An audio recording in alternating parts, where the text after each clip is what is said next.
Next time you see Sean Foy, get your finger nice and wet and shove it in his ear and tell him it was from me.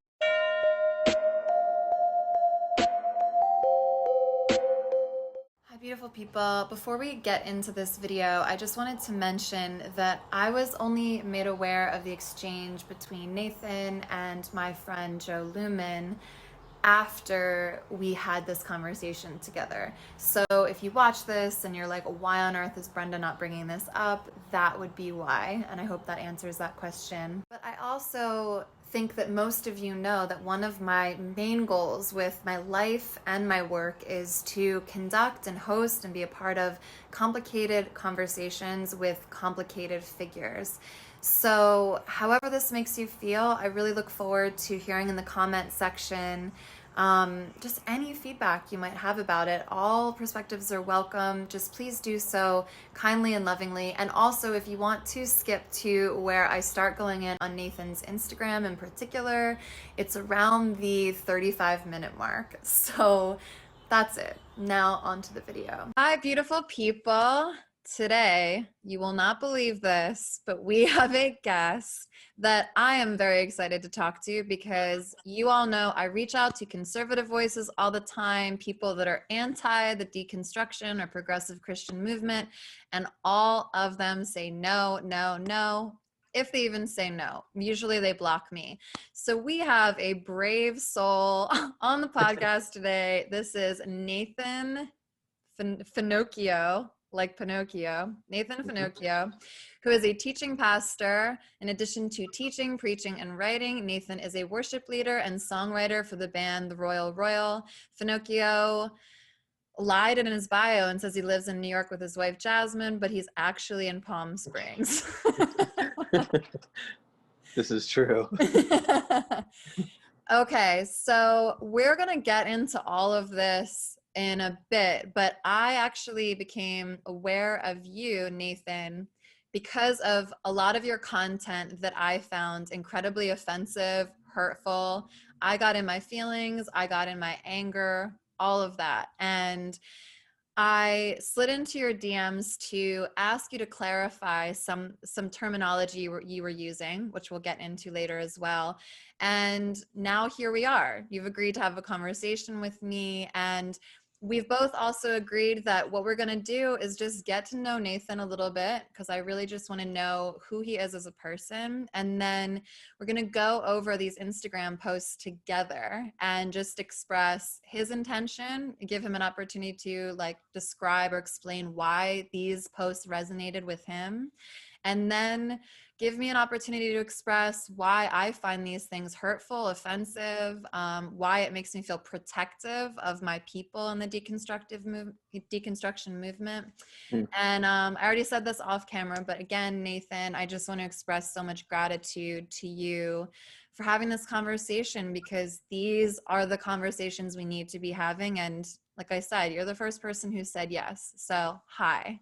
Yeah, wow. Well, I apologize for being the first person that said yes. I think that conservatives should be so much more open to connecting. But like as I told you before, you seem so you're so gracious in your speech, and I think that you're sincere, and I want to be more gracious in my speech, and I want to be more sincere. And so I just found that those qualities so refreshing and attractive. So I was like, man, I absolutely want to have a conversation with Brenda. So here we are. Amazing. Yeah. Maybe after this, you can tell your conservative friends it wasn't so bad. Maybe they'll come on too. Okay. And you just self-identified as conservative. How would you describe your faith, how you practice it? I do see you objectively as someone who wouldn't quite fit into either a conservative or progressive space for different reasons. Like I said, we can get into, but how do you identify yourself? Yeah, so I'm a Canadian, so that's probably part of the problem. I'm a Canadian living in the United States, and I have a dark sense of humor as a Canadian. I'm married to an Australian, and so they have very, very dark senses of humor. So my sense of humor probably bothers a lot of Americans. So that's probably partly to do with it. I would probably self-describe myself with respect to my faith or my relationship with God as a Christian who practices or attempts to practice historic Christian orthodoxy. And as a teacher, so I run an online Bible college as well as a sort of like a audit program with about 4,300 students from all over the world. About 1,500 of them are pastors in evangelical churches, so charismatic evangelical. So that would probably kind of be my markings. I was raised a charismatic in a conservative charismatic evangelical home.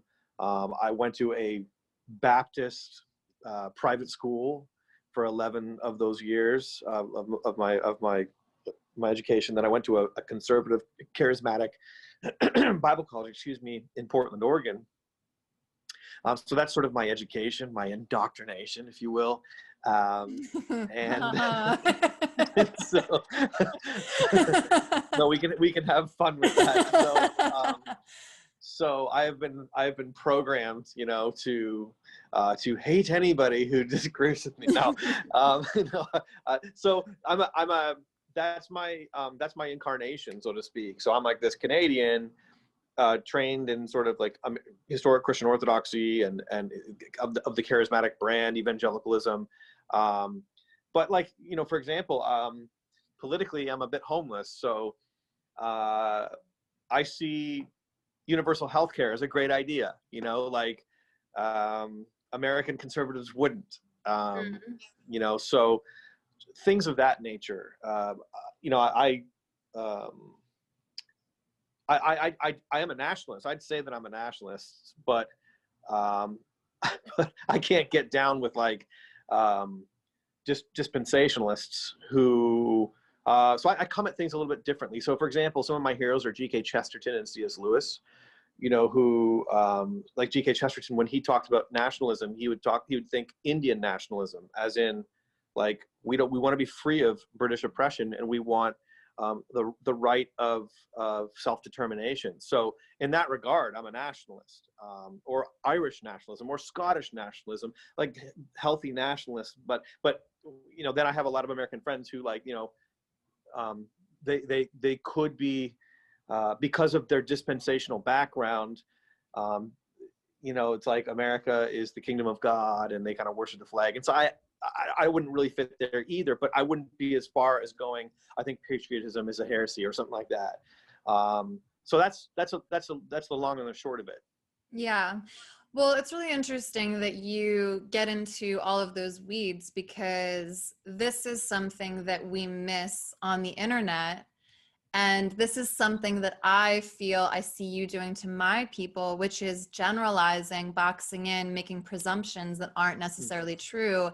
There's no monolith to almost any of these movements. There's so much gray area. There's so much disagreement just in these little pockets of different belief systems. Like you just talking about universal healthcare. Yes, like people in my camp would probably look at someone like you and assume that you would not be behind that at all. So yeah, you're just kind of proving the point that I'm always trying to make, which is like, we cannot pinpoint people and determine who they are and what they believe by putting stamps or certain names on them and generalizing them. I think that is where we get into so much dangerous and hurtful territory, and we really start being able to dismiss people.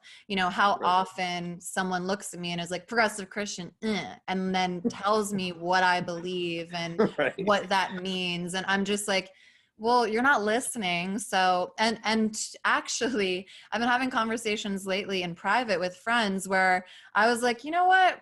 Screw you guys. I'm not identifying as a progressive Christian anymore now that evangelicals have co-opted taken that name for their own and defined it and boxed it in and are telling their congregations what it is. I'm like, because now you guys have stolen it away from me and it's not even what it is anymore to me.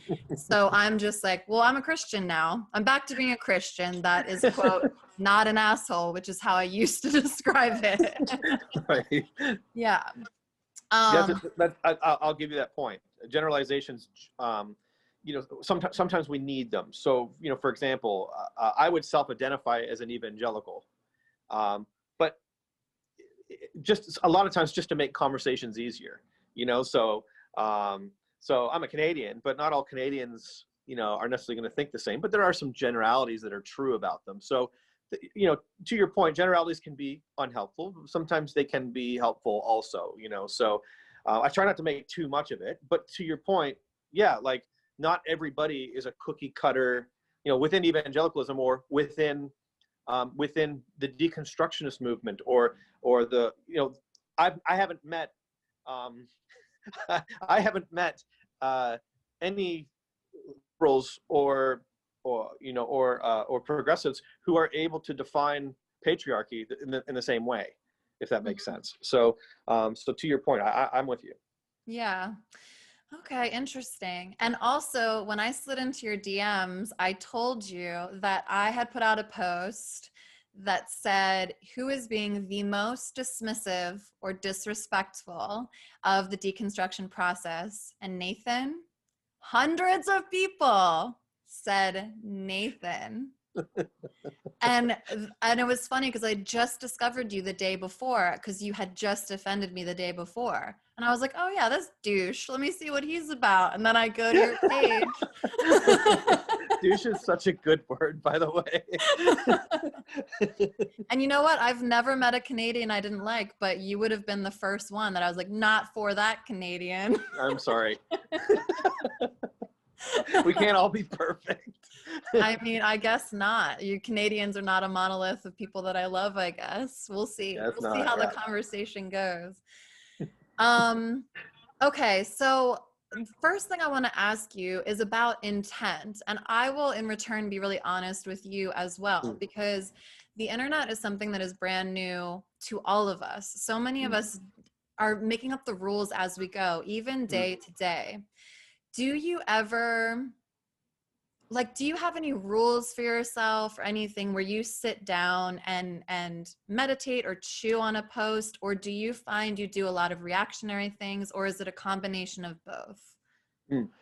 Yeah, with respect to process, it probably looks very differently for me every day. So I wrote and deleted 3 posts today. And Did you put them up and deleted them?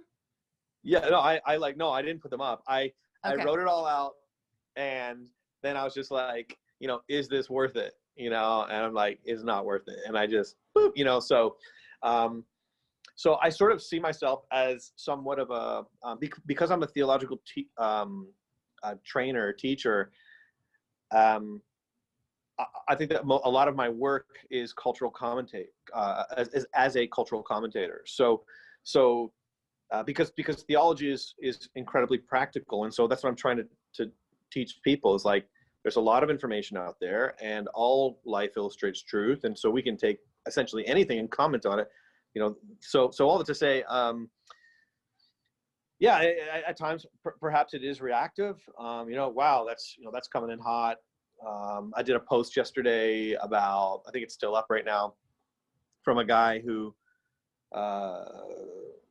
was saying that that America First was a bad theology or something, and so I just I responded to that because I felt like it was a caricature. And then yesterday I was it's Memorial Day. Okay, I'm gonna create a small document that I posted about just war theory. So sometimes it'll be premeditated, other times it'll be reactive.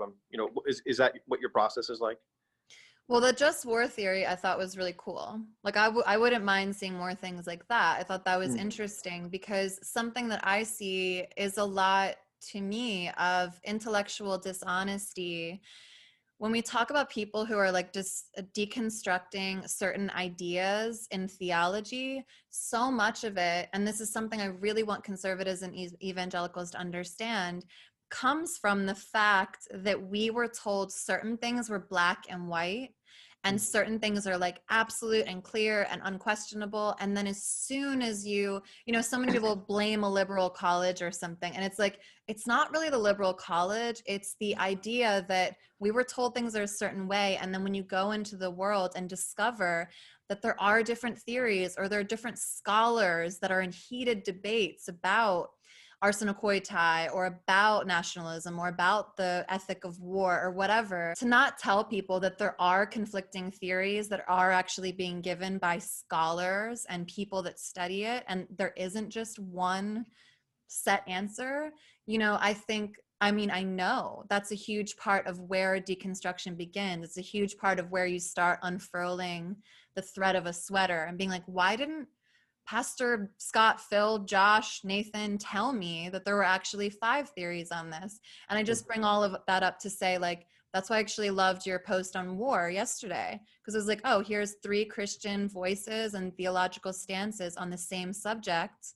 They contradict or they align here, but it was like informative, and to me gave people space and freedom to ingest it and make some decisions on their own, and didn't steal their ability to wrestle with that intellectually and spiritually on their own. And then as far as answering your question, I was very reactionary and terribly upset on Facebook as soon as Trump started campaigning for himself, whenever that was.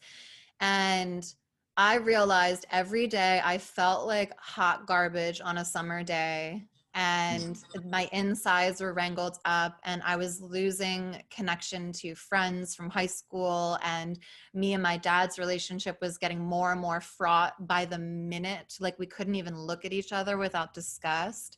So I was really fortunate, I believe, in that I started my God is Great channel, eyes, heart, spirit wide open.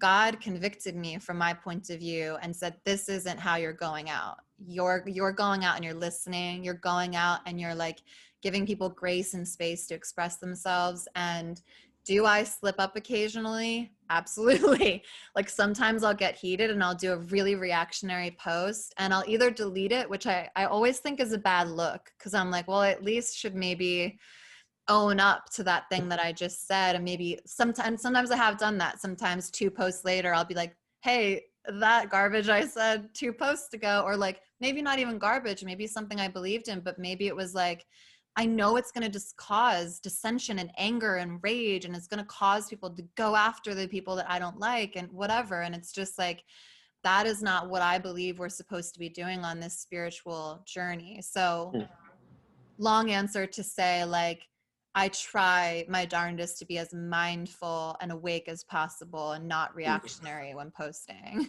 Yeah, yeah. Yeah.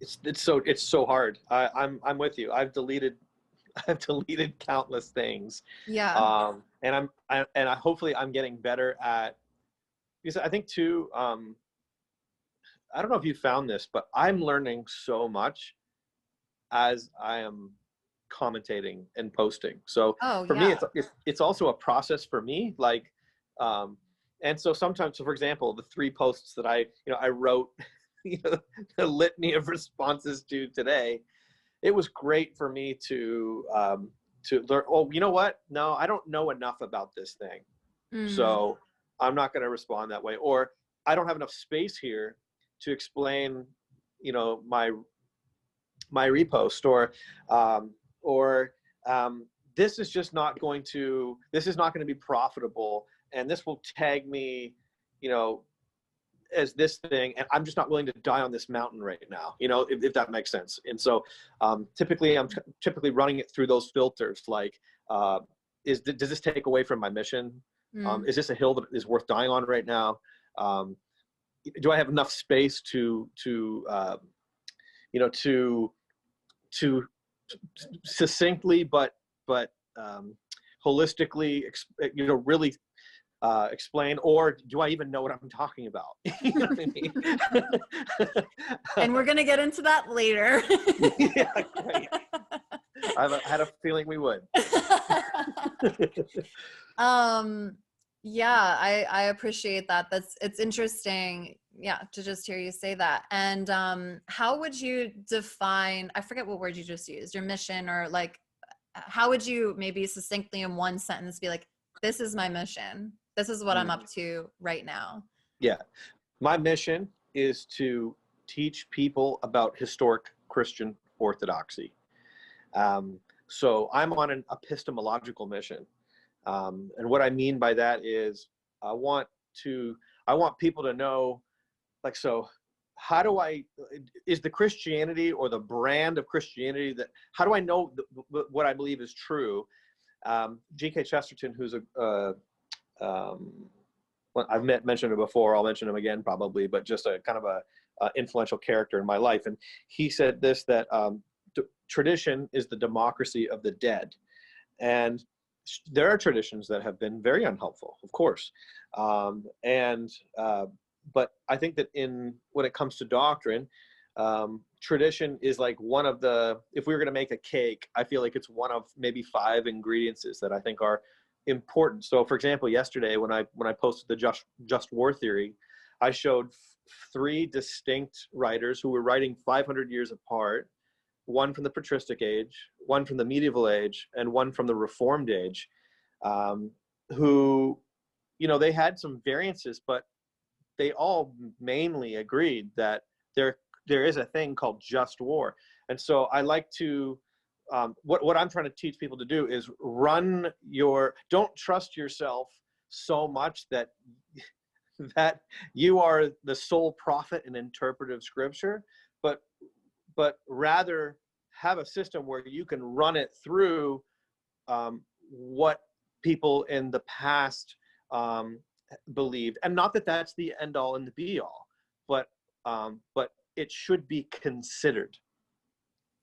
Yeah, so you're bringing me, well, one question I have is, do you read or ingest content that challenges belief in general, and not just about like the entire history of where we've come from within our Christianity, but also other faith practices, people that are atheistic or do not believe the same thing? Like, do you dive into works that are challenging? Do you listen to content or interviews from people that don't see validity in like the majority of things you are saying? For sure. So yeah, I mean, I don't know about you, but I found that I can't help but be exposed to, I'm reading a number of books right now. I'm reading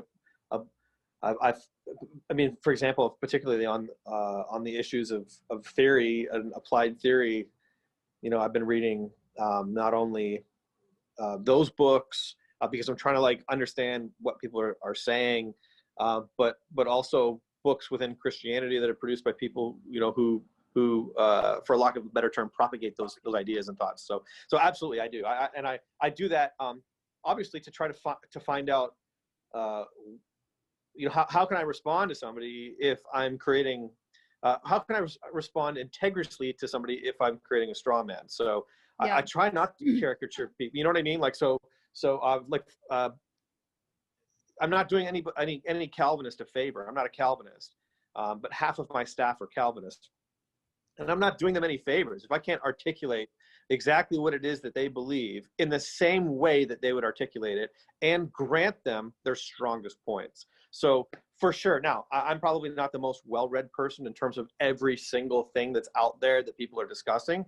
But I try to definitely, I try to expose myself to as much as possible so that, like I said, that I'm not just creating straw men. Yeah.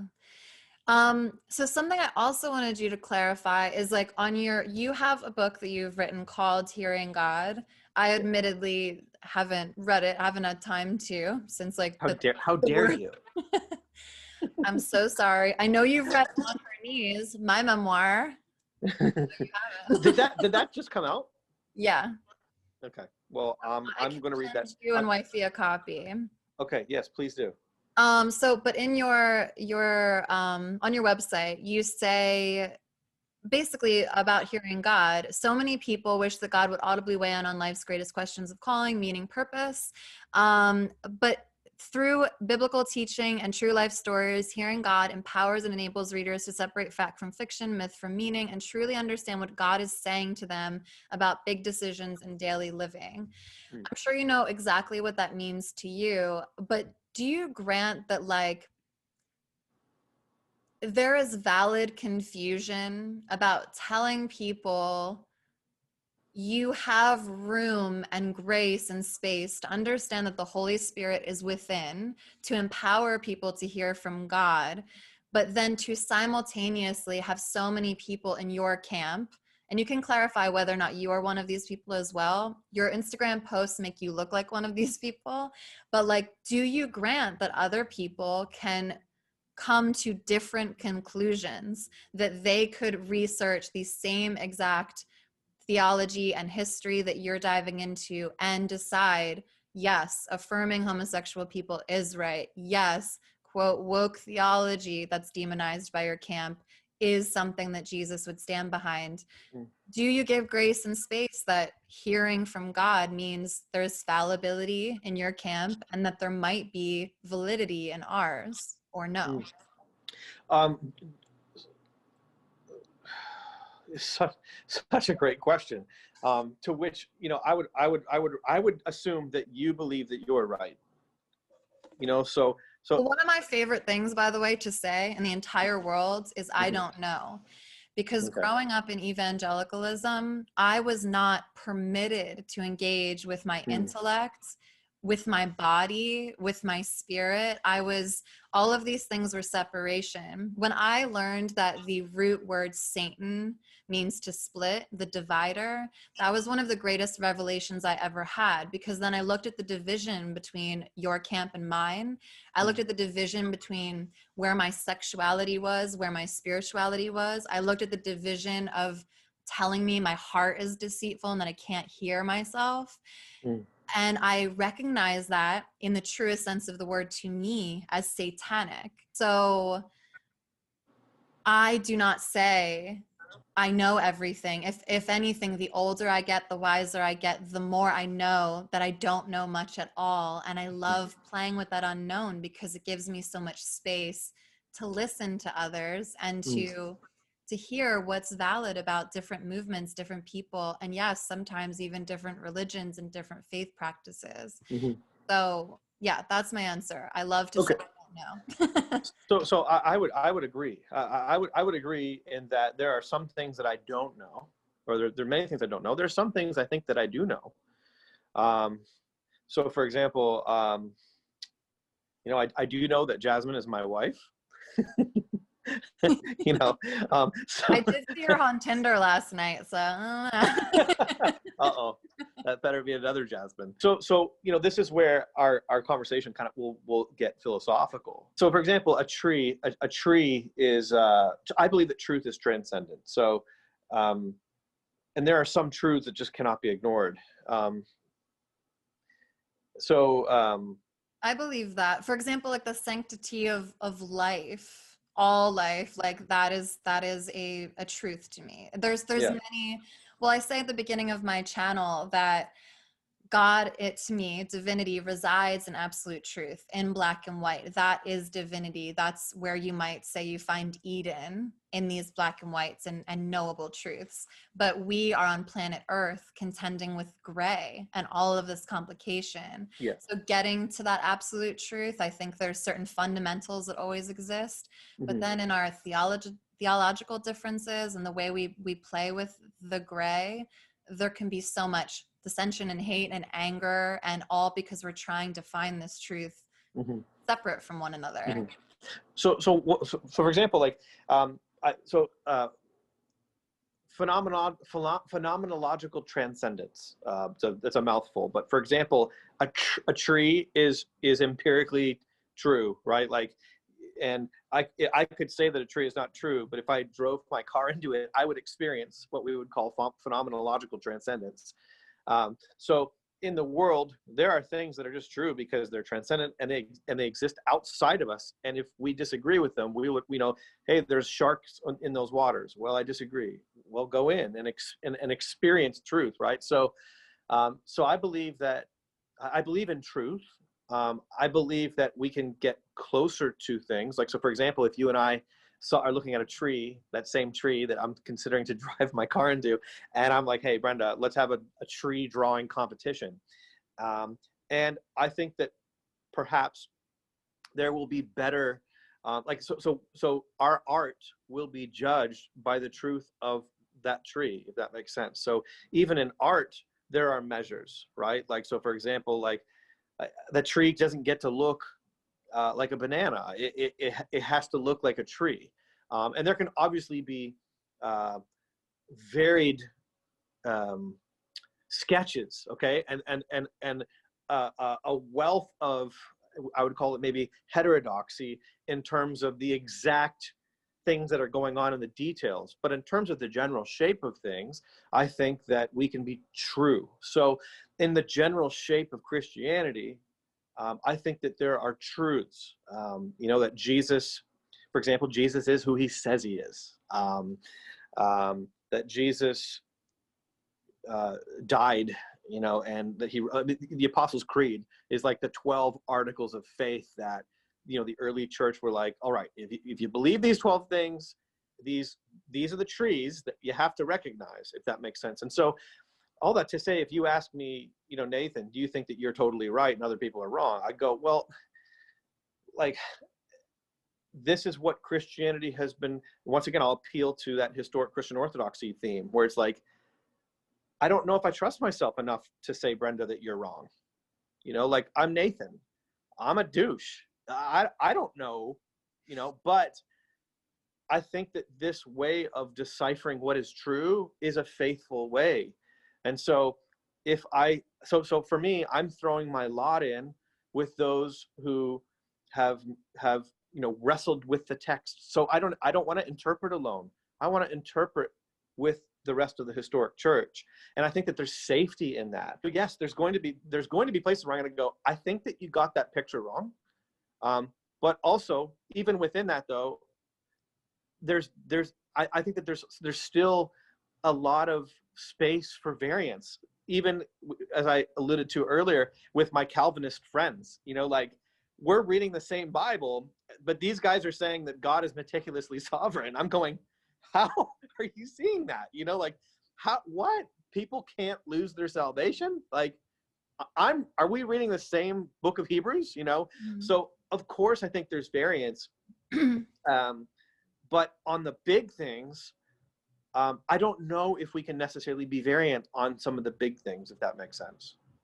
Okay, so I completely respect everything that you're saying, and I believe if we interacted like this in a genuine way, there wouldn't be so much vitriol and hate and anger between people that essentially go into different denominational beliefs. This is why I always forget the number, but there's like thousands of denominations, at least hundreds. There's at least 400 denominations. I don't remember the exact number, but it's because of these variants. And I agree, like, to me, even when you're giving the example of the tree, it's like reminding me of the elephant analogy that people always give. Like, if I'm standing in front of the trunk right in front of it and I'm describing the trunk, like, this is why I see so much value in the cornucopia of human experience and how people are going to naturally come at the elephant or the tree at different angles and then perceive different pieces of it. And for me, there is something to be valued and honored about that. For you to look at your Calvinistic staff, which even having them as staff members shows what kind of level of respect you have, even though they're drawing the elephant in a different perspective. Like, if only we actually interacted with each other like that, that would be beautiful. To me, where the real problem comes in, and my problem with your Instagram begins with the social issues where our theology meets humanity, meets broken hearts, meets trauma, meets all of these things. And then we go from that place. That to me is no longer respectfully or even disrespectfully arguing about theological stances. This is where that word becomes flesh, so to speak. And I see people in your camp demonizing, literally demonizing things that I see as gravely important. And when I am looking at the elephant, I see so clearly. You're talking about knowing myself, the people I've talked to in my camp, even if they deconstruct to the point of atheism, then it's no longer about the theology of it. It's about what are we doing for humanity? How are we behaving in this world? Are we having a positive impact that reflects the love of God and the inherent worth in every single person, regardless of race, religion, creed, orientation of their sexuality, gender, et cetera, et cetera. And there's so much dismissal. And you were talking earlier about your sense of humor. And I want to go into that too, because yeah, you put up some things that I genuinely do not find funny because they hit true spots of pain for me. And then I receive not hundreds, thousands of emails and DMs from my audience. And I know that the pain that they've suffered is very valid as well. So let's see. Okay. I'm scared to look at this. Okay. Ha ha ha ha. This is great. Okay, everyone. So we've reached the portion of the video where we are going to go through Nathan's Instagram posts that I find the most offensive and annoying, and just give us both an opportunity to speak about them. So I have these posts for you at the beginning. These are how I discovered you first. I think you came up in my recommended or something, and I found something really annoying, and then I ended up looking at your story. So you went on this whole thing. My rant yesterday was about the soft generation that entitlement engenders. There are parenting and political and theological philosophies that keep people soft and unready for life. They are unloving because they do not create people well equipped for life. People become melts. So you went on and on. You kept referring to melts, melts, melts. And then I was receiving some sort of information that you were hurt by your own congregation, or you were feeling betrayed by people in your life, especially in this one. Christianity is not a compatible reality with the one melts live in. Pro tip, start discipling people into the way of the cross. Don't put someone in leadership if they don't understand the way of the cross, of what truth is, of how we determine what is true, of what self-denial is. Otherwise, you'll build a gathering of melts who will turn on you and eventually cannibalize you. So when I approached you via DM, I really wanted to know what you meant by melts, because you were, to me, portraying a group of people that you were attributing a word that I find offensive just on its face. Of the implication is weakness, a lack of self-control, inability to like lean into self-denial when necessary.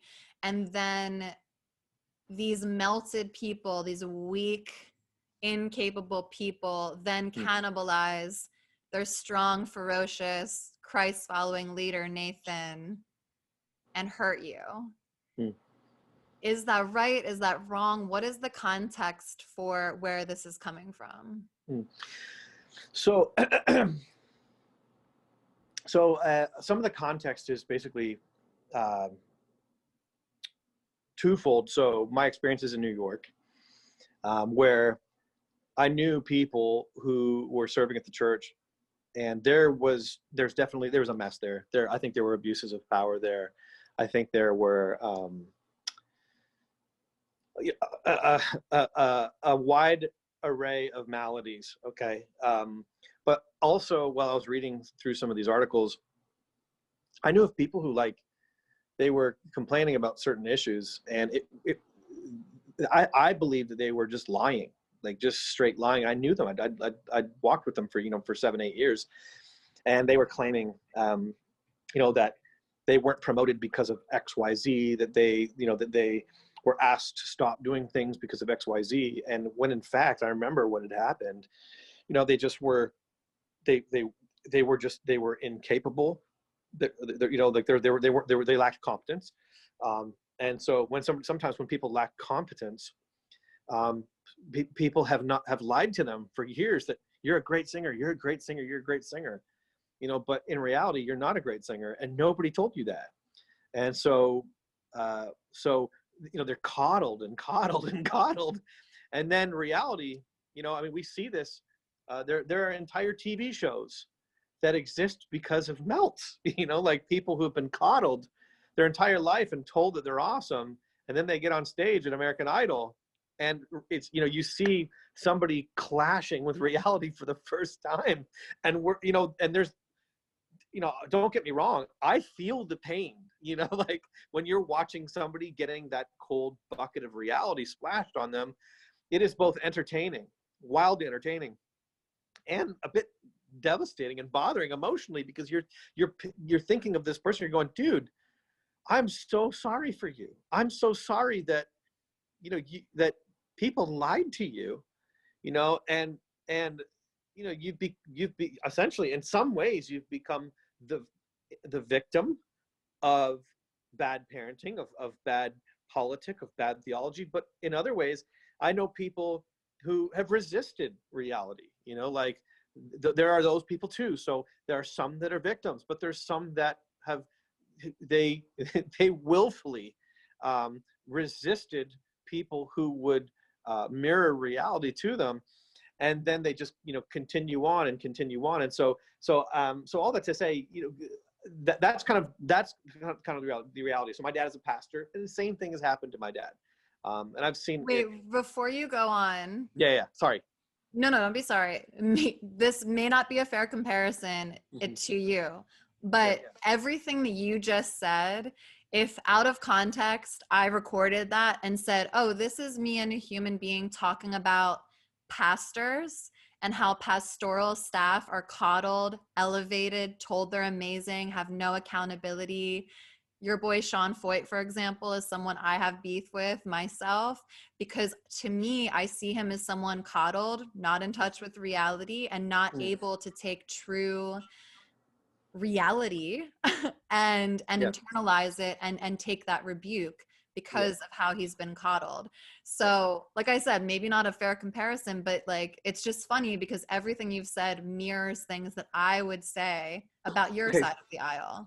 So Brenda, I would 100% agree that there are leaders who demonstrate this type of behavior also. You know, so it's like they're absolutely out of check with reality.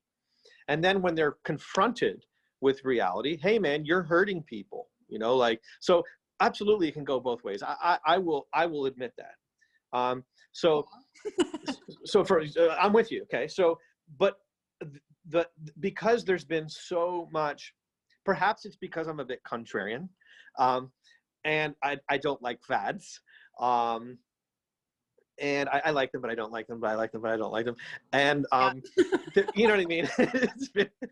And the last, I feel like the last 6 months to a year of my Instagram feed has been, it all going kind of this way, you know? So it's like, and once again, I will say that abuse happens.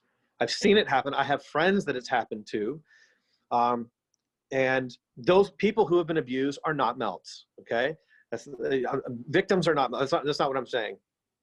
But what I'm saying is I also know that there's a lot of people who lie. And I think that we have to consider, why, like, so why are Jussie Smollett's popping up in the world? You know, why are there so many people who are lying about victimization? And so I'm kind of coming at it from that way. And I'm reading these articles in Vanity Fair and I'm going, bro, you're a liar. I know you. That's not what happened. It wasn't spiritual abuse. You know, like, but what happened was you're running something and you're doing something in a way that, you know, that's not what we want. And so you're, you know, or the reason why this didn't happen is because you weren't good enough to do that. Like, and then when confronted with that, all of a sudden you're a victim. So that's kind of the context of all of this stuff.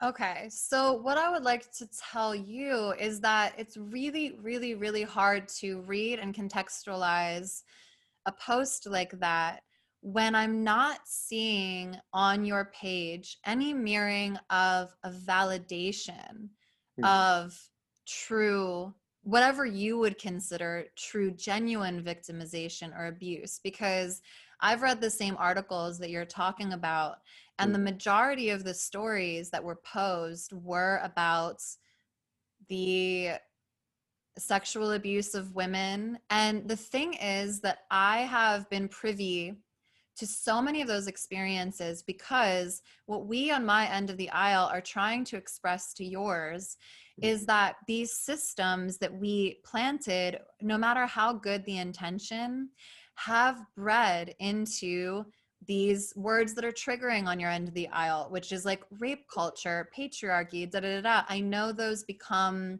liberal catchphrases or whatever, but they are rooted in the reality of like when we are told as women that our bodies are stumbling blocks to men, and when men are given like carte blanche, like permission to just be irrepressible in their sexuality. And no one explicitly said, hey, men, do whatever you want. But like, there is a very solid truth to the fact that so many texts that were very popular in the True Love Waits movement in the 90s and the 2000s, these eras that we grew up in, presented it as if a woman is a stumbling block to a man and causes him to sin, the sin is on both their hands. And when we talk about sin, we're talking about sexual assault.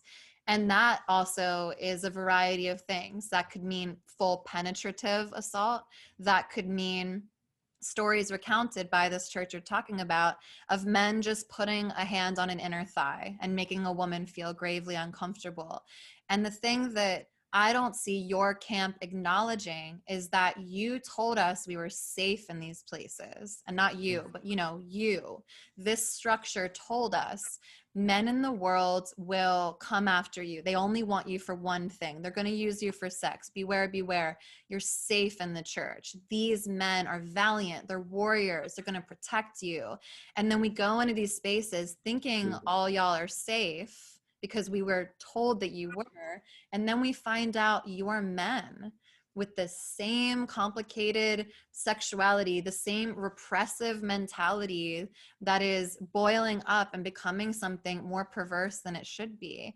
And all of that to say, like, where are you then saying, here's a melt, here's a victim? And even in those situations where you're calling people melts or saying, hey, I know patently this isn't true, how do you know that? Because oftentimes, like if you research trauma, the responses are like flight, fawn, or fight. So people that have been victimized, this is why it takes decades sometimes for a victim of sexual assault to come out, because you will do all of these things to like accommodate, try to deny it, like all of the process that someone goes through.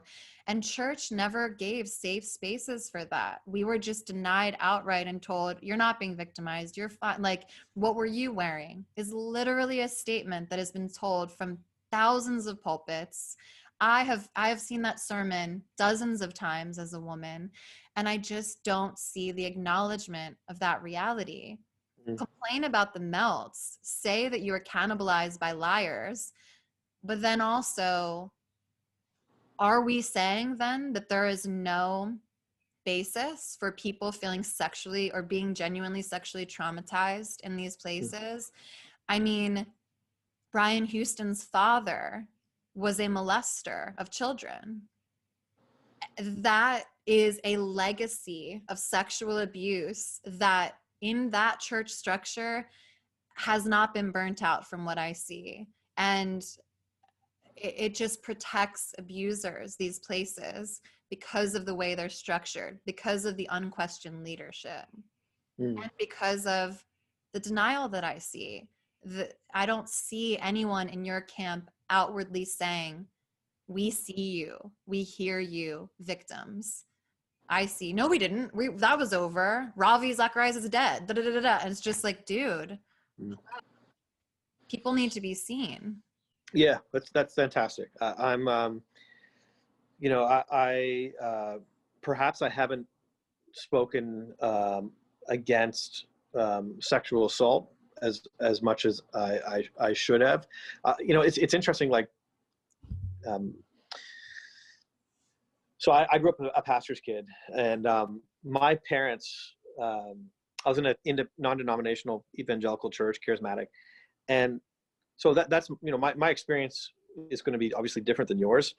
I mean, my parents were sticklers for any allegation that would come. They would shut people down. Like, I remember my parents putting the fear of, like, I wasn't even allowed to like go near the children's areas because my parents had read all these stories, these nightmares about pastors' kids raping children. And so like we lived in a heightened environment, where my parents loved the Lord, but I don't know if they've always necessarily enjoyed being pastors because of all the horror stories that they've read about, all this stuff, and things that they've had to go through, imagine having to wade through people's, ick, and it's like, it gets on you, and it bums you out, depresses you. And so all that to say, I lived in a church where,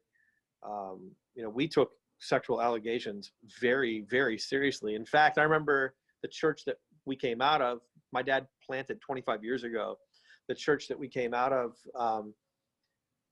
the pastors not calling the cops when they found out about something that had transpired with a young person and an abuser. And I remember how irate my parents became. Because a lot of churches, they don't involve the police. They try to, be pastoral about it. And my dad's first phone call, if there's ever any abuse, any allegations, is always the cops.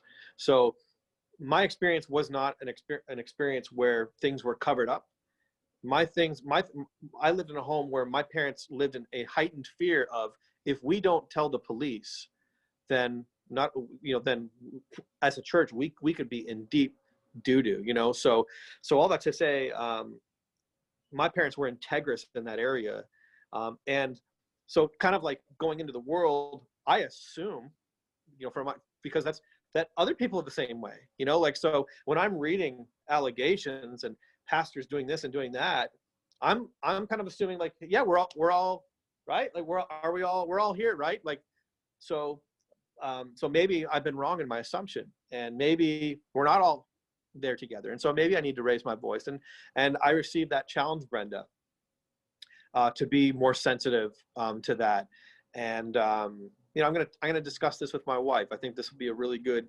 I'm married to a feminist, and so she's really good for me. And so I'm gonna talk about this. And maybe you're right. Maybe I haven't been. But I think that. Once again, when I'm creating social media, I may not be as organized as everybody, so I'm reading, and then I'm seeing, from my experience and my parents' experience, people lying, and then I'm seeing, from my experiences in New York, and none of this is about sexual assault, by the way. I'm not anybody who has claimed that they were sexually assaulted in New York. That's not what I was talking about in here. I was talking about people who had their small group shut down, people who said that they were overlooked for positions of leadership because of their gender or because they were gay. I know those people. Those were not the reasons why they were overlooked.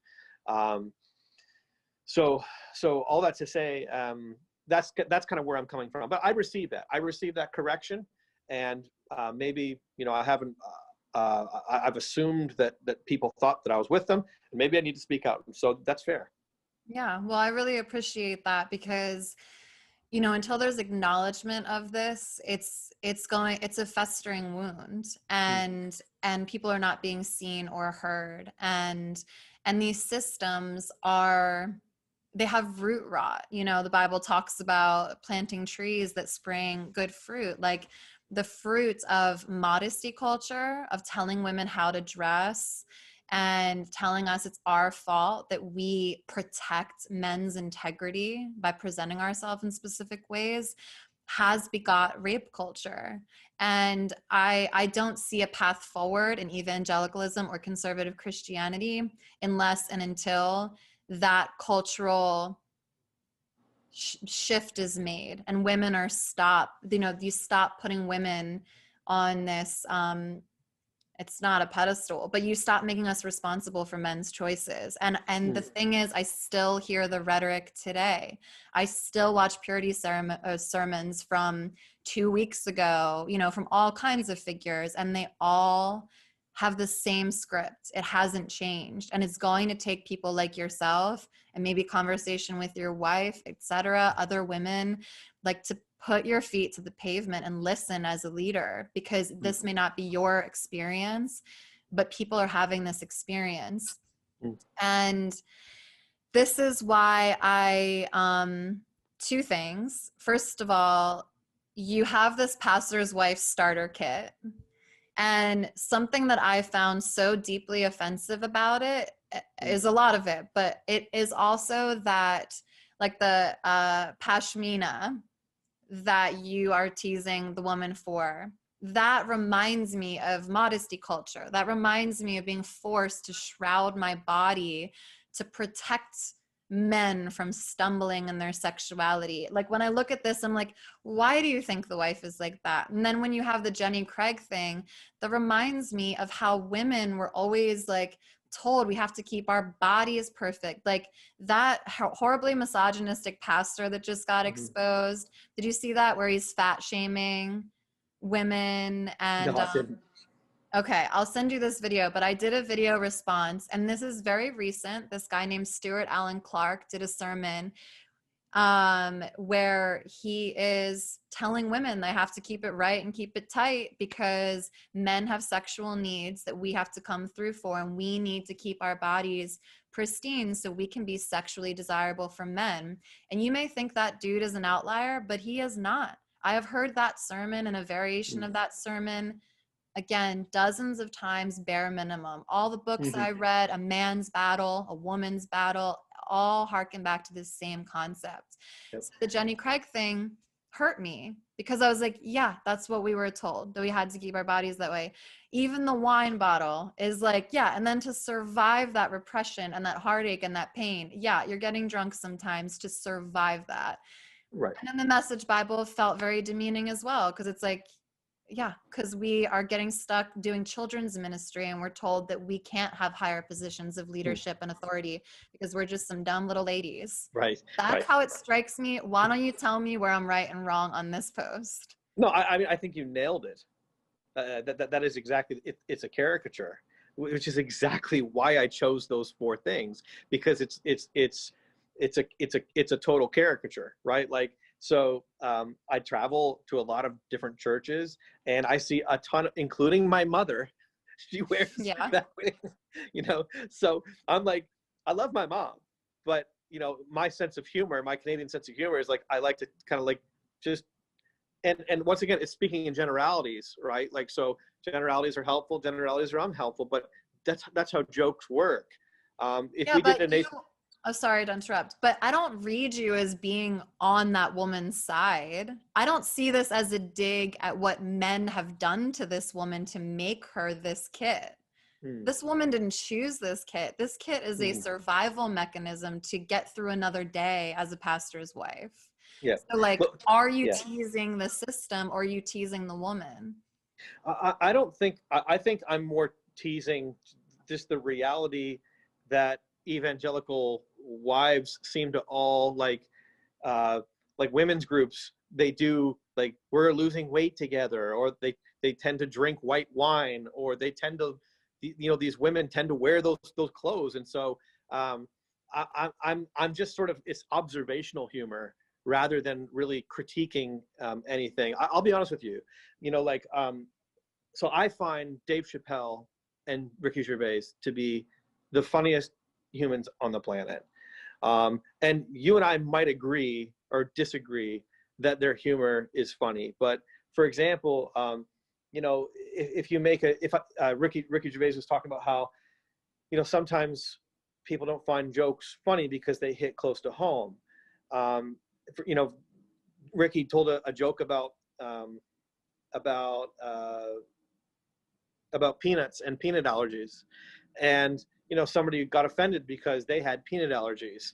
You know, but it's like, if I only create content, you know, and observational humor, from, and consider that I wonder if this could offend. I mean, everything could offend somebody. So I'm not trying to offend anybody. I'm just observing that pastors' wives tend to wear that thing, and they tend to read the Message Bible, and they tend to all, you know, be in Jenny Craig. My mom, dude, is like into Jenny Craig. So I'm having a bit of a piss at my mom, who I adore and worship, and other, you know, pastors' wives, who also, I mean, they found, many of them found this hilarious. So Well, I, okay. I, So I I hope you understand. I wasn't going after anybody. I was just being observational. Well, I'm saying I wish you were going after the system that's created this woman, Mm. because the problem, I have a good ass sense of humor. Trust me. You keep talking about this dark sense of Canadian humor, which Yeah. I'm not actually privy to. I've only met, like, I don't know, you're a different breed of Canadian to me, but I'm from Philly and Jersey. Like, we do dark all the time. I grew up on sarcasm. So there's no humor that goes over my head. The thing is that, like, if this post was paired with you also doing posts about your wife and how she's free to live in body positivity and she can gain weight when she has kids, and you still think she's hot as hell and she doesn't have to, like, whatever, that you allow her to have her spaghetti straps on and wear a bikini, like, and even the word allow, but you know, it's not like your platform is a place where we're going to, quote, deconstruct these ideas. Your platform, to me, reiterates what I see as toxic doctrine when it comes to social issues. Like, we Mm. already talked about the theology. Now we're talking about how it ends up in our social systems.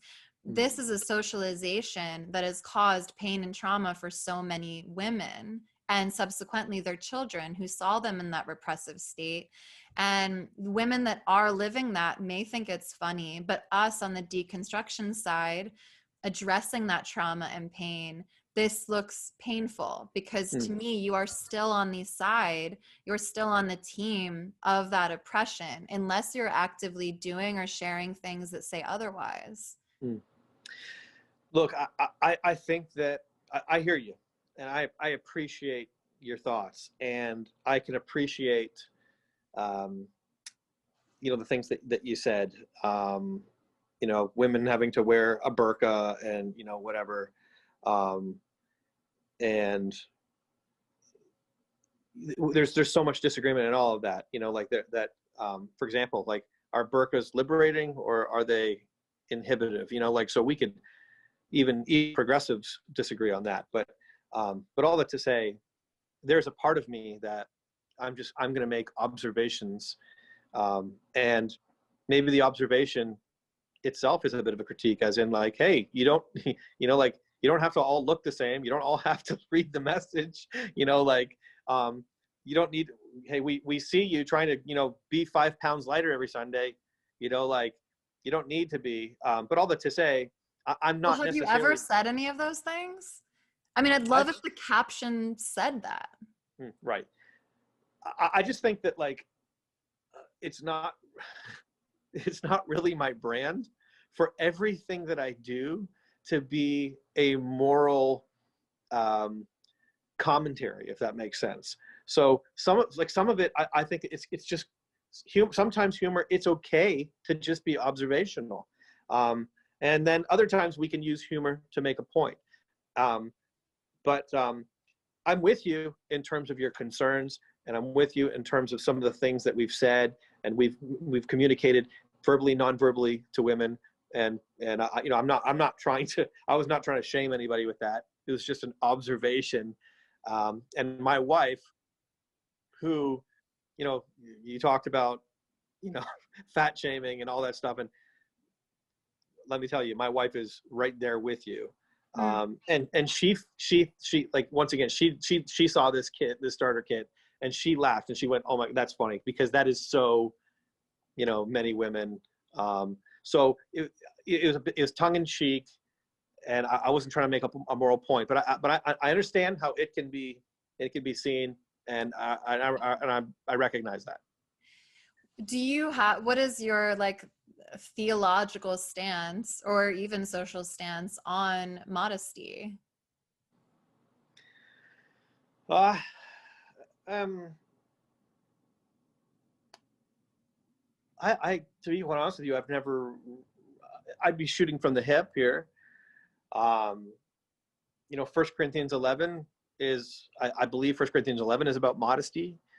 Um, I think, that there's definitely, for example, I could be wearing, if I was a man and there's ways that I could dress honest. I think that everything has to be contextual. So for example, if I wore my Speedo on a Sunday morning and I'm preaching, that's just going to be entirely distracting. Like, not that a Speedo is wrong. And if my wife, was leading worship and she was wearing a bikini on a Sunday morning, there's nothing wrong with bikinis in context.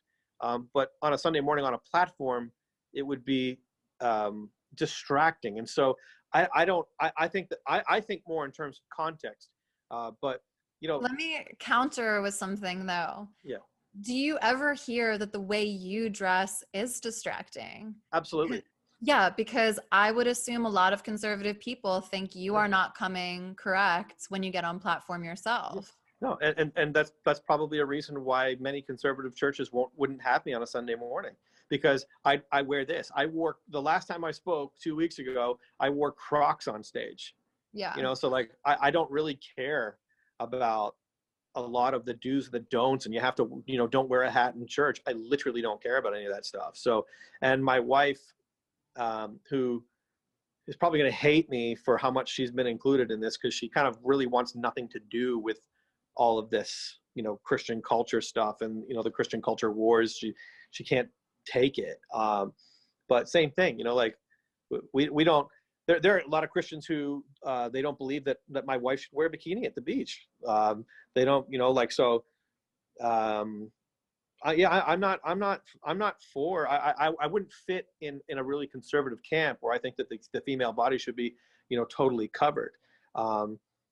Yeah, and I bring up your appearance because, when I read the verse about modesty, it's about modesty of heart. It's about not drawing attention to yourself via your attire. And, I would argue Crocs could be considered immodest by that verse to me. And this is where we're getting into like the social elements of theology, because, is there are you giving a really good message from divinity, but someone can't hear you because your Crocs are too loud, and Right.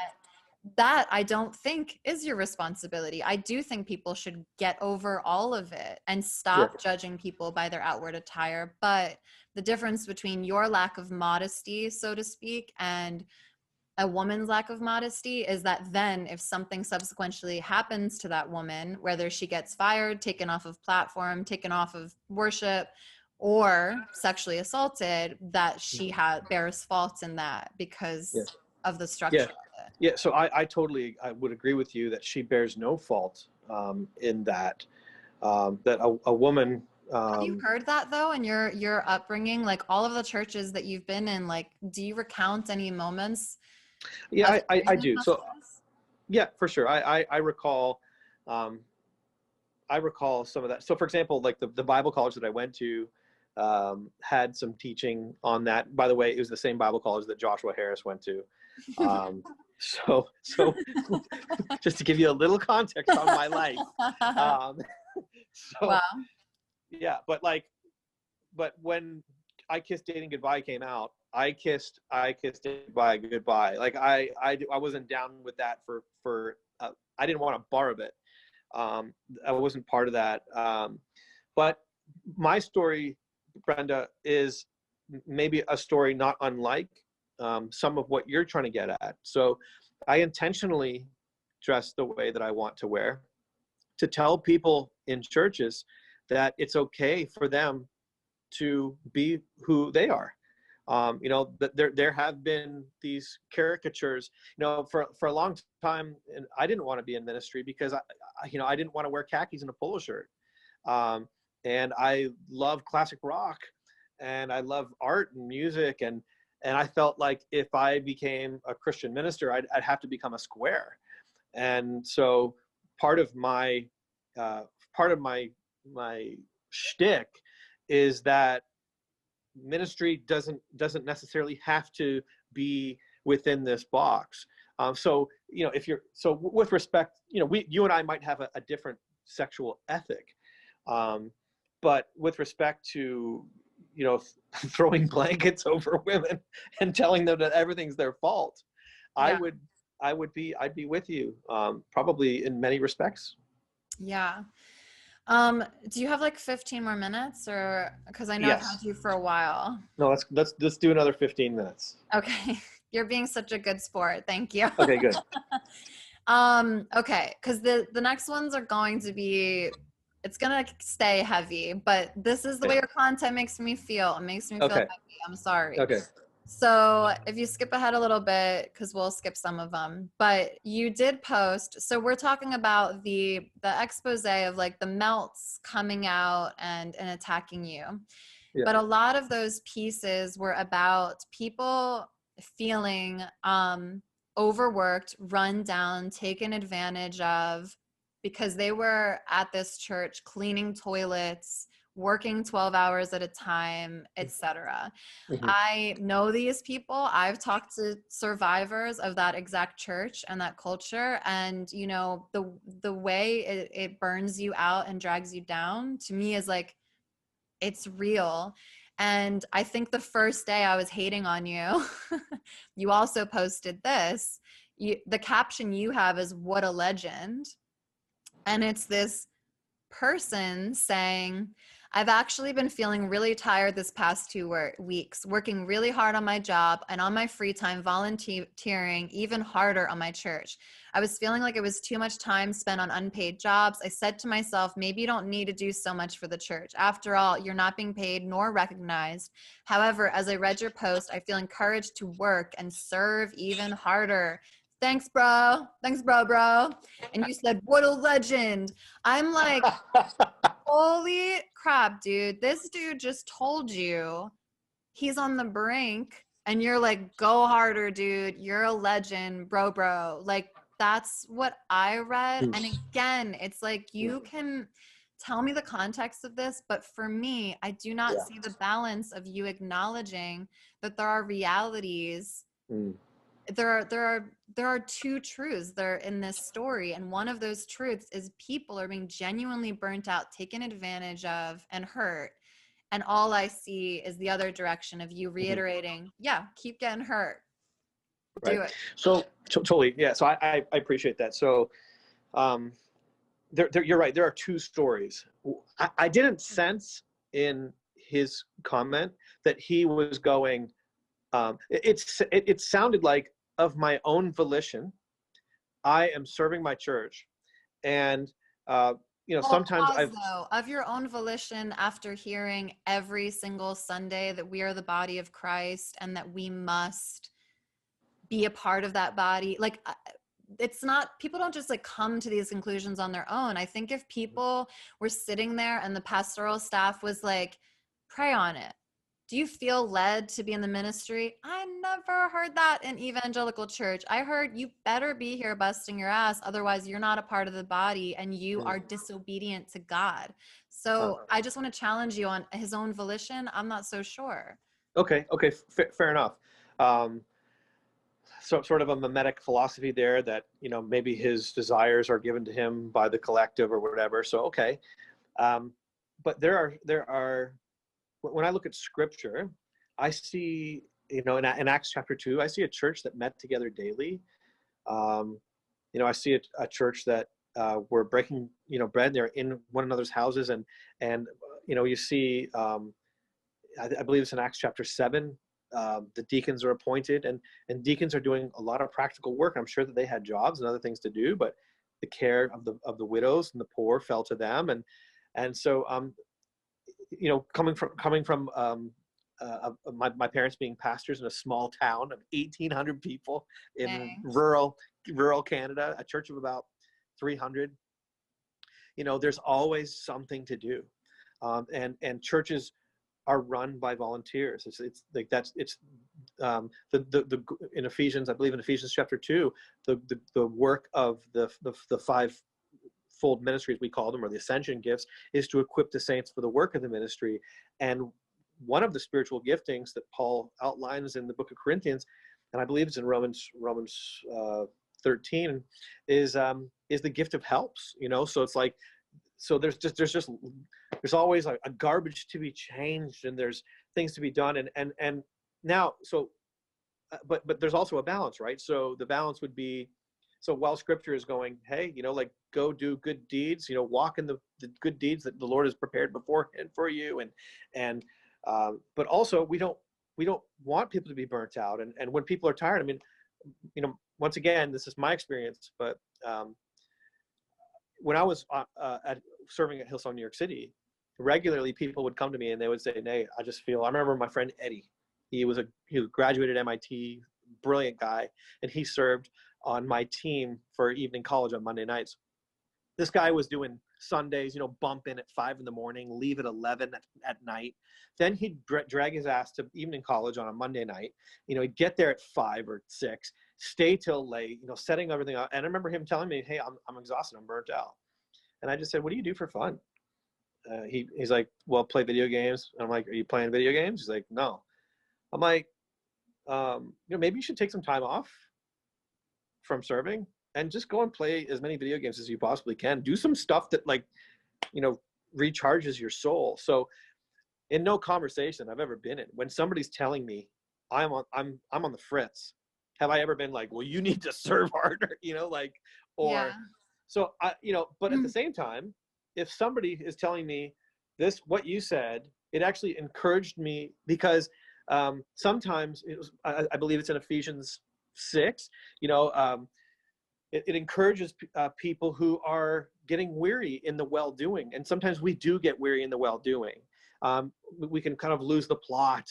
And Jesus told us to store up treasure in heaven. I really believe that the kingdom of God is the hottest cryptocurrency that there is, and that our investments into the local church and into the kingdom of God are going to return the greatest dividends ever. And so, for me, I always want people to see that. So I look at this young guy who's saying, Nate, I was encouraged, and I'm going, man, like, perhaps, it's perhaps Jesus is freaking out in heaven going, keep going, bro, keep going. Like, you're serving my body, and I'm so blessed by what you're doing. So many people are being blessed by the work that you're pouring out. It's a beautiful, sweet smelling sacrifice. But then perhaps there are moments, and this is that gift of discernment, what we need. There's this proverb, I think it's in Proverbs 25, where it says, answer a fool in his folly, and you'll be just like him. And then the next verse is, answer a fool in his folly, lest he be wise in his own eyes. And it's like, which one is it? Do I answer this fool, or do I not answer this fool? And discernment, or hopefully wisdom, is to know when to do what. So for me, I would say, hey, Brenda, maybe you're right. Maybe this guy needs a break. I felt in my discernment that it was just that I feel freshly encouraged. I didn't tell him, he felt freshly encouraged. So you're right. At times we need to tell people, stop serving. Like, seriously, you're done. Give me that broom. You're not allowed back in church, for a month. Okay. So get lost, or take a year from serving off, and go get refreshed, find out what are some of the things that are, that are burning you out. Maybe you're drinking too much. Maybe you're not sleeping. Maybe there's a lack of exercise. Maybe you need some medication, like you need to go see a psychiatrist. Maybe you're depressed and discouraged. And so I'm all about getting people well. I'm not about, beating the sheep and and fleecing them and trying to get everything from them and driving some sort of volunteer eating machine, if that makes sense. Yeah.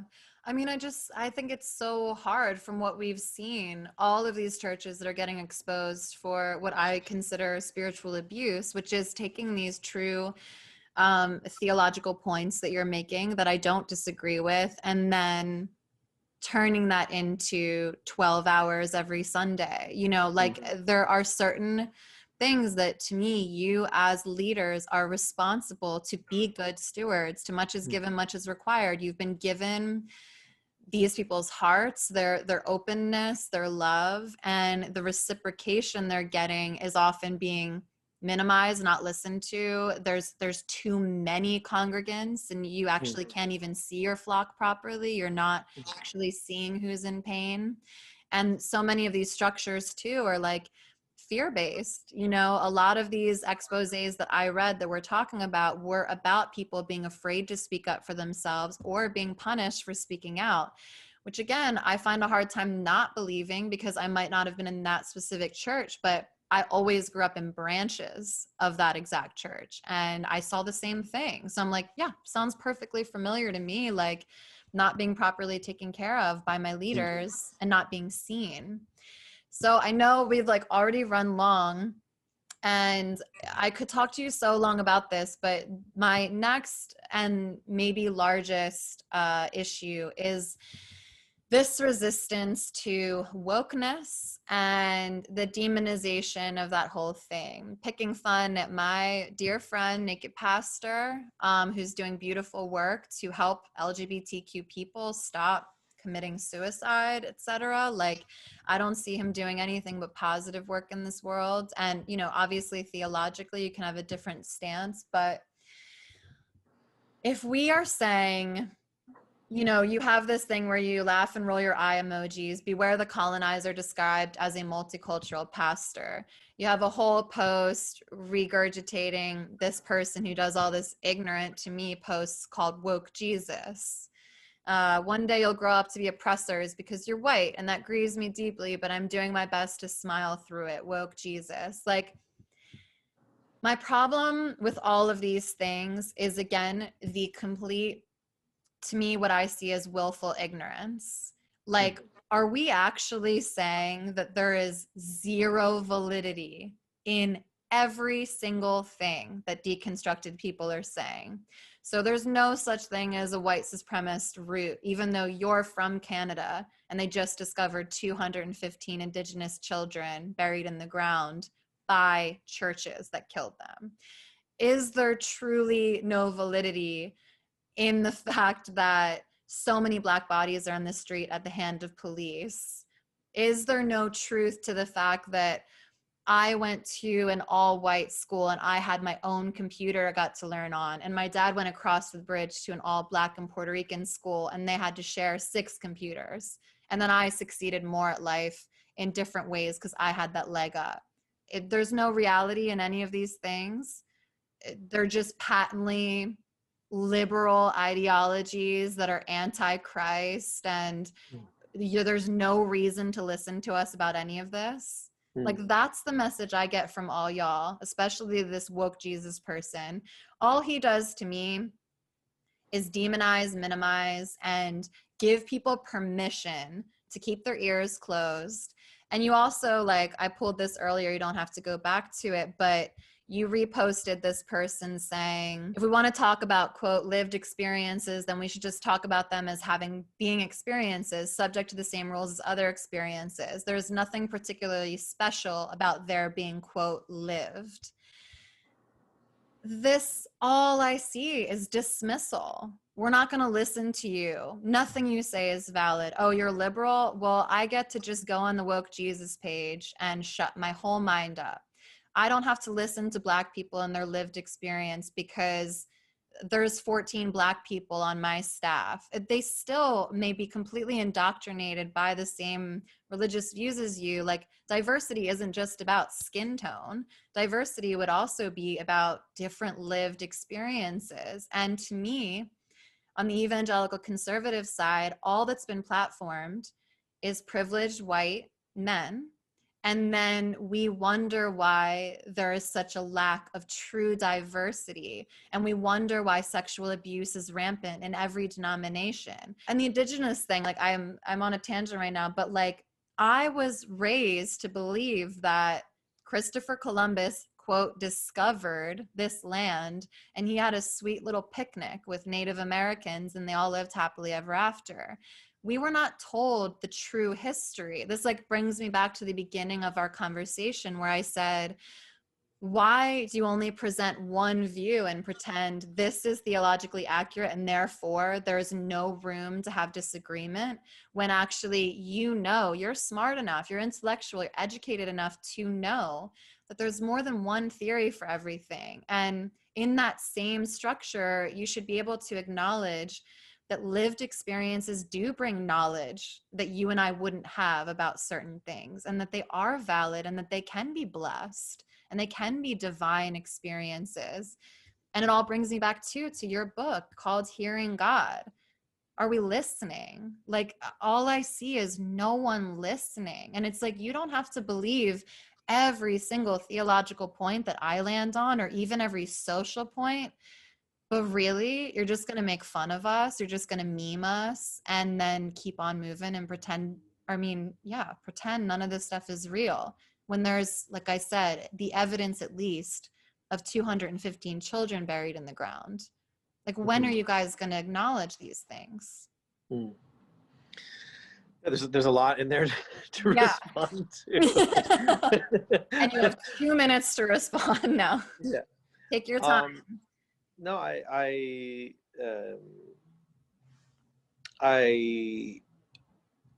like you. When you see conservative talking points, my guess is that you would weigh them and consider them and run them through your epistemology and determine whether or not you think there's any validity to them or not. And I'm 100% the same way. So, I listen and you don't listen on social media though. Like this is what we see of you. Gotcha. And it's valid yeah. to see who you really are. Sure. So absolutely. So I would have strong views on critical race theory that I'm really open about, and I would have strong views on justice and social justice that we would disagree about, and I have strong views on what the scriptures teach on a multiplicity of issues that we would disagree with. So, it's not that I don't listen. Typically, a lot of my assault is on epistemology. So, for example, the experience, or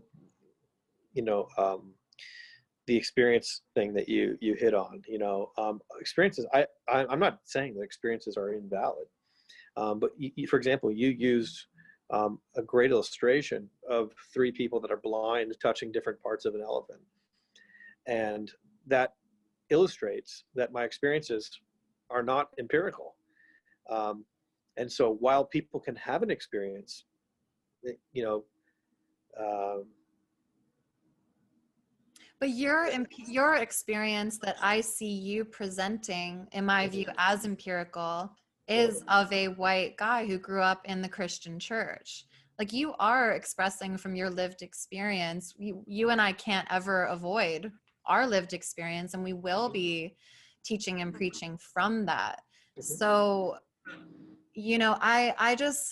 I really valued that you were going to sit down and have this conversation with me, because what maybe you don't understand and what maybe your other brethren don't understand is that when something happens at the top, when there is a dismissal of disparities of race or privilege, or disparities in like the history we were taught versus how history actually went down, the true history that our church does have a lot of white supremacist roots, especially as it was colonized in your country and mine, in Canada and America.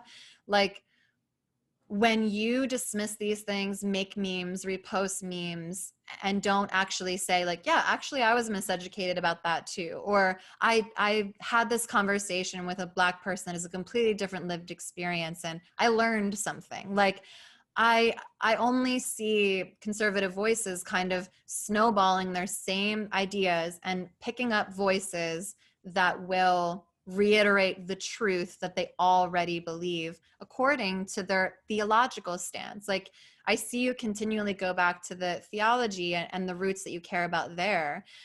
And I respect that completely. But when we're talking about socially, you have a platform. You are someone who then your dismissal of things that I know to be so valid. We talk about believe versus know. I know these things are valid. At the core of my soul, I know they are. And you people keep telling us they're not. And then even if you were gracious, which I often don't see you being on social media because sense of humor can be misread, as you said, like that trickles down into some douchey guy at a dinner party completely dismissing his daughter who comes out as bisexual, and or completely dismissing his Black neighbor because he doesn't have to listen because he was given permission by his leaders to dismiss it. Like until you all at the top start genuinely looking at these things, I don't know how we have any hope of the trickle down except for the result of what we're seeing, which is deconstruction. And you can't fight deconstruction by scaring people away from it. I'm not saying you're doing that, but I see so many pastors being like, this is wrong, be afraid. You know, the Bible says you build your faith on love, not fear. We're not supposed to be built in fear. So you're not going to be able to convince people to not see history when it's right in front of them. You will be able to persuade people of how they behave and how they treat each other, how they listen to each other or don't listen to each other. And I don't know, if I don't see people in your camp taking on the gravity and importance of that and really internalizing that as a responsibility of yours. There's one thing that I think I could respond to that might be at the kind of the heart of just the last several minutes that you had been just sharing some of your concerns. And you said something that I just 1,000% agree with. And you said, and I thought to be telling, and you said that you 1,000% disagree. Or you said, and I 1,000% know these things to be true. You're talking about kind of a multiplicity of issues, but you are a decided person, and I am a decided person, and you have decided that certain things that I maybe believe are wrong, and that's okay. I applaud you for that. But what I felt like was that you were bothered by my decidedness, and that I shouldn't be, and that my decidedness is problematic.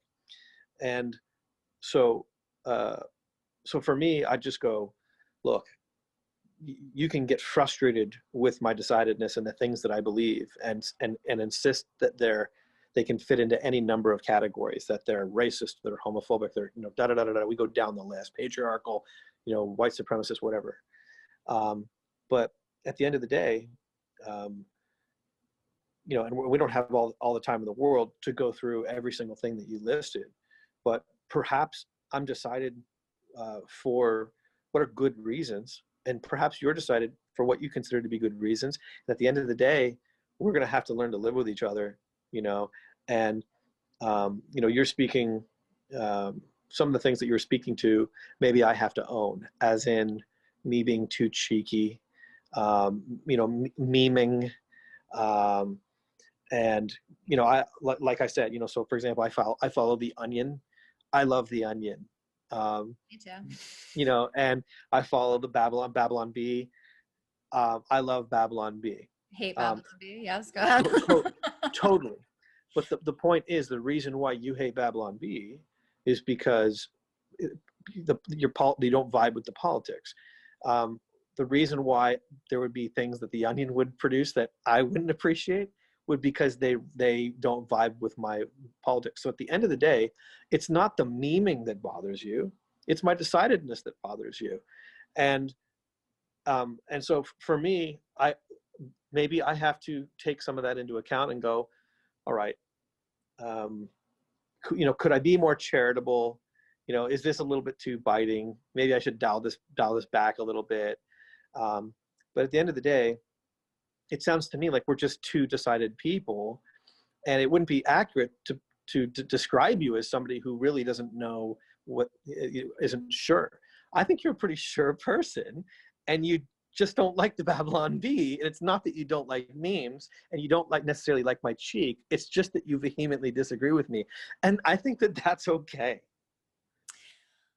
I grant you everything that you just said. And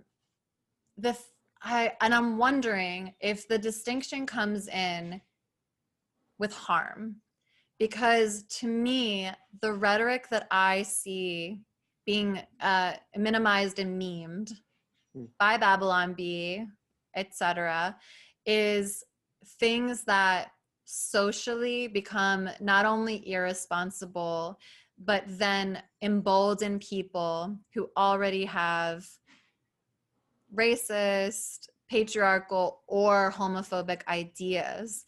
And that is complicated because, with homophobia, for example, if you theologically just disagree about affirming LGBTQ people, then we can go in that circle for years and never get anywhere.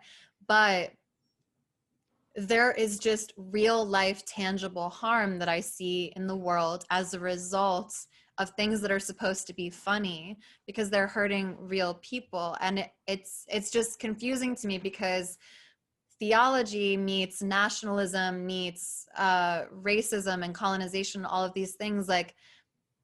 I wish they had never been so enmeshed with religion, but they are enmeshed in religion. And our denial of those things, I don't know, it's hard for me to hear that I'm as decided as you, or vice versa, because I don't know your internal life either. But I have spent so many years on your side of the aisle that I already have played with those ideas. For me, the term woke, as triggering as it might be for someone on the conservative side, is so valid, because I felt like I was asleep to certain things and then I woke up to the truth of them.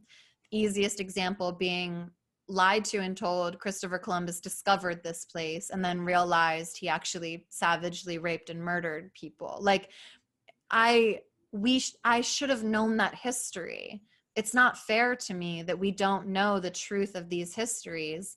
And I don't know why all of a sudden it's become a religious mandate to continue to deny those histories, even if it lands you somewhere different. I don't even necessarily need you to believe that white supremacy is still a problem in church. Maybe we'll never get there, but can we align on the idea that my history books did lie to me about Columbus, and that's weird, and we should just empower people with true education and true history, and that maybe that would inform the way we see our social lives with others in a different way? Yeah. So once again, without getting into the weeds, you pick a specific thing like history. Well, there are histories, for example, I think that Howard Zinn is an activist revisionist. And I think that there are so for example, one of the things that we're passionate about at Theos U is addressing reductionistic history, which reduces, so for example, we did a hot topic on the Crusades. The Crusades is typically a smash piece against the church and against Christianity, but there are views that actually would make some of them justified, if that makes sense. Not as a holy war, but as a defense against, for example, Islamic invasion of Europe, etc. There are different philosophies of history, and so even then, it's like I would just say, well, we're probably going to come at history a little bit different. That doesn't mean that I wouldn't care about massacre and genocide and anything like that. But it's important to have the whole history, and that histories can be politically motivated. A recent example would be the 1619 project, which was initially lauded an accurate depiction, and it is in the last year has been reviewed and now seen as anything but that. So all that to say, once again, we could have conversations about that. But I think, once again, from my point of view, oftentimes what I'm trying to do is just respond to logical fallacies, potentially that I see in you mentioned wokeism, but just apparent logical fallacies, like for example, like just washing, broad stroking church history as the corrupt and horrible and wicked and oppressive. That's just not the story. It's just not true. And I used to believe that as a Protestant. I was taught that, I was spoon-fed that the church didn't actually start to kick ass and be biblical until Azusa Street. Right. But then I discovered G.K. Chesterton and C.S. Lewis, and they began to go, well, no, that's actually not the true telling. And here are all the histories, and the actual true telling is that the most of the popes were good, and the popes. This is a quote from Chesterton in The Resurrection of Rome, which changed my life. The popes fasted and made their cities beautiful. The Puritans feasted and left their cities desolate. So there's a lot more to the story. And so coming back to the very beginning of our conversation, I'm trying to appeal or cause young people and young thinkers and millennials and Gen Zers or whatever to let's take a look at the Spanish Inquisition, and why did it happen? What are some of the problems? But what are some of the caricatures that are patently untrue?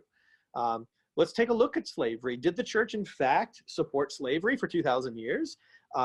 Did it ever outlaw it? Why did slavery appear when England became Protestant and fractured from Catholic tradition? And is there something in that to be known? And how does the Reformation play into all of this? And so I think that we're just asking. We're not asking complex enough. We want really simple solutions that will fit our narrative, rather than asking complex questions. And I think that you're somebody who would go, I'm with you, Nate. Like, so maybe I'm coming at it from that conservative angle, and you're coming at it, from that progressive angle. But I'm not satisfied with, and I don't think that you're satisfied with logical fallacies. I'm not satisfied with them either. I'm not satisfied with oversimplifications and historical caricatures. No, I want to know the whole truth and nothing but the truth. If we can agree that the truth exists. So yeah. All that to say, am I cheeky about it? Yes. But as we established earlier, you don't so much mind cheek, you just mind my positions, because you're okay with the onion. You're just not okay with Babylon Bee. I mean, for me, it comes down to people and what these theologies do to people. Another one of the woke Jesus memes says, is demonizing and making fun of feelings. Like, I go off my feelings. Well, again, telling people their heart is deceitful and causing division within a human body is satanic in the truest sense of the word. And I've just seen it cause pain in real time, especially with myself. Like, when you read my memoir, you'll see the gymnastics I went through to survive the evangelical church and the plague that it had in my life. So That's always been my thing. I'm always going to be a respecter of anyone who is diving into theology and taking a nuanced view at history. I'm the same way. I don't believe anything is patently good or patently evil. There is, I say it in my book as well, like there's polarities of goodness and evil at the Playboy Mansion and at your local church. You know, it's not about a setting or a part of history. It's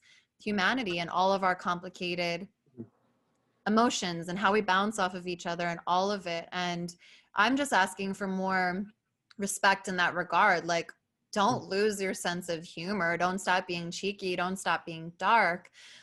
But can we assess what we are posting and even what our belief systems are regarding what it does to people, you know? And Yeah, that's the that's question for me. that's really good. I think that it would be important for me then to just tell you that I really care about people, and that is why. So for example, you know, you would say to tell people that their heart is deceitful would hurt them. I would say to tell people that their heart is not deceitful would hurt them. So we would then, we both care. So it's the age old adage where you and I both care about the poor. Okay. Now, I have to trust that you care about the poor, and you need to trust that I care about the poor. But you and I would probably have radically different ways to go about helping the poor. And that's the business of politics, right?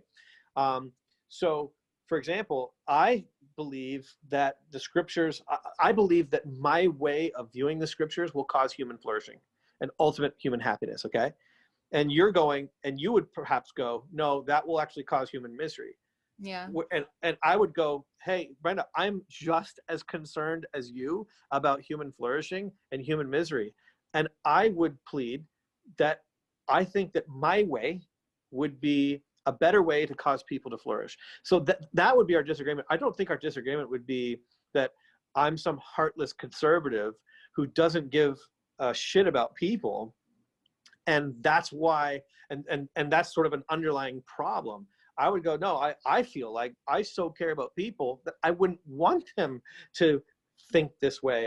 I care about, for example, without once again, without getting into the weeds, perhaps, you know, you would go, it bothers me that Governor DeSantis, you know, signed this bill that transgender athletes can't compete with, you know, in women's sports, because it would hurt these people. And I would go, I know, but I like that because it helps these people. So maybe we're trying to help people, but we're just trying to do it in different ways, if that makes sense. But would you, I mean, that would get into the weeds too, because I'm like, do you affirm trans people? What do you mean by that? Like their, not only their existence, but their validity, as in God makes trans people and it's not a sin to be trans. And I mean, we're trying to wrap up this conversation, so geez Louise, but I only say it because I'm not dying on the hill of athleticism and whether or not someone's genetic disposition should disqualify them from a sport. I don't care about sports actually. So to me, it's more, if we're talking about human flourishing or suffering, a more apt comparison for me in that debate is the human suffering of not validating a trans person's identity. That's what I'm concerned with. Whereas you might say validating them will lead them to a life of eternal damnation, maybe. I don't know. Yeah. Yeah. I mean, once again, I think that would probably, I don't know where the conversation would stop there. But to the larger point, I just want to make sure that I want to make sure that you can see that I can see your heart. And I want to make sure that you can see my heart too, that I'm not trying to bash people.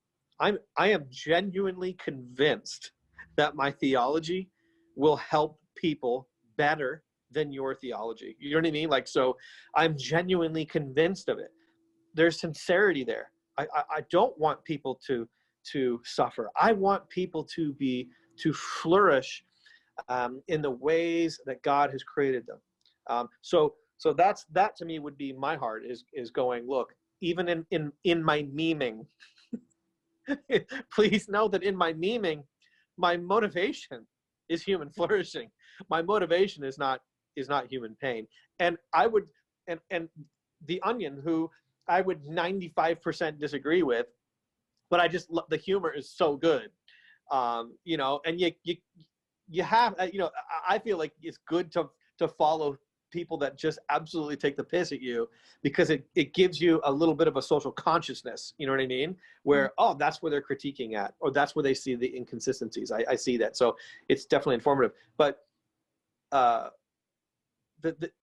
the memeing, I know that the Onion is they have a vision of human flourishing as well. So we have rival visions of human flourishing, and at the end of the day, it's not the memeing, it's just that we disagree.